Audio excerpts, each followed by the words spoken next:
1 मे महाराष्ट्र कामगार दिन श्रमिकांच्या कष्टांचा आणि त्यागाचा आणि संघर्षाचा सन्मान करण्याचा दिवस। याच निमित्ताने कुडूस नाका परिसरात एक सामाजिक उपक्रम राबवण्यात आला। महाराष्ट्र कामगार जनरल माथाडी कामगार सेना यांच्या माध्यमातून कामगार बांधवांना बॅग, फळे आणि टिफिनचे वाटप करण्यात आले। हा उपक्रम कामगार नेते परशुराम भोईर यांच्या पुढाकारातून आयोजित करण्यात आला। या कार्यक्रमात मोठ्या संख्येने कामगार उपस्थित होते।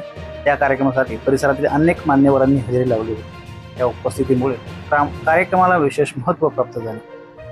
कामगारांच्या चेहऱ्यावर दिसणारा आनंद आणि त्यांच्या डोळ्यातील समाधान हाच या उपक्रमाचा खरा यश आहे। अशा प्रकारच्या उपक्रमामुळे समाजात सकारात्मकता निर्माण होते आणि कामगार वर्गाला प्रेरणा मिळते। कामगारांचा सन्मान, समाजाचा अभिमान।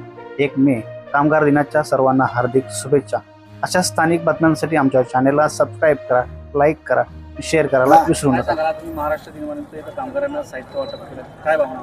भावना अशी आमची सर्व जी टीम आहे, कामगार जी आमचे कमिटी टीम आहे, त्याही मला मोलाचं सहकार्य केलं। मी खरंच सांगतो का माझे जे सर्व वरिष्ठ आहेत आमचे, त्याही सुद्धा मला फोन करून मी त्यांना सांगितलं तर भैर चांगलं काम करावं लागले तुम्ही आणि असे करत राहा। साधारण मानलं तर आमचे धनंजय पष्टे सर व आमचे वरिष्ठ आहेत त्याही पण मोलाचे आम्हाला सहकार्य केले व तशाच महिला आघाडी याही सुद्धा मोलाचं सहकार्य केलं। मी त्यांचं खरोखरच कौतुक करतो का असंच मला त्याही सहकार्य करत राहो।